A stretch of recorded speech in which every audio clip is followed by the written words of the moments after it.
Now, you showed the dome housings a second ago, and I personally love those. I love those for the split image under and above water. But for those who might not be as familiar, will you explain the function of the domes? Because it's such a fun thing. Sure thing. You know, underwater, light is traveling at a different speed than it does above. And there are also different aberrations, chromatic aberrations, light aberrations that the domes help correct. That's it in a nutshell. We do have a couple of domes because, as with most things photography, you're always on a curve. It's less about absolutes and more about where you are on that curve. And so in short, we have the larger dome, which is 180 millimeters in diameter, and it's in essence the best results. So it's no compromise solution. It's gonna give you the easiest shot and the best shot most cases, but it is a little pricier, it's bigger and bulkier.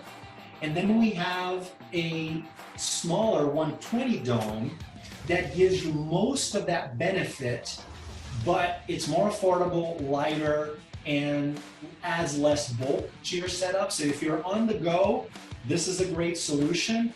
And then if you're doing a commercial shoot or something like that, you get the larger dome. And again, the beauty of both is that they work with all lenses in the market through a series of adapters and clamps that are removable. So we've maintained the modularity by making them interchangeable so that the investment that you make on a dome, which is the most expensive portion of that system, is protected.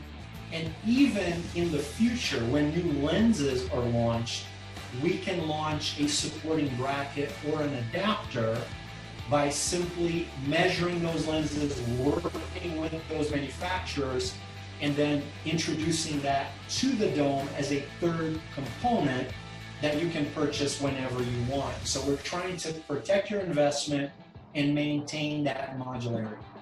Great. And you have the versatility and the creativity there with that dome as well. I really always enjoy those. And as far as the entire Outex system, one of the things that impressed me so much in Catalina was what you've hit on repeatedly is the versatility of this.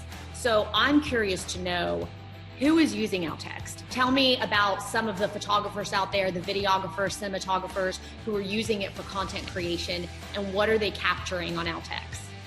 And that's one of the things that I love. I'm always curious and I always want to learn and expand my capabilities. And so, as I said, we wanted to develop something that we could use for multiple purposes. So we've got surfers that are using the system, kayakers, paddle boarders, snorkeling, skiing. But what we discovered is that there are all these unintended uses that we've over time found out.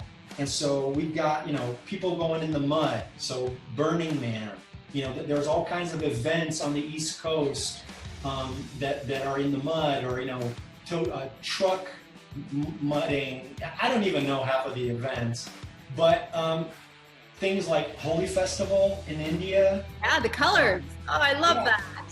There are, food fight events in Europe that we've since seen our product use in, where they're like throwing wine or fruit at each other, tomatoes. And so there are a lot of different uses, both professional and non-professional. And that's kind of what's fun as well, is that the affordability of the product has broadened the use and has brought cameras into environments that they may not have been used before.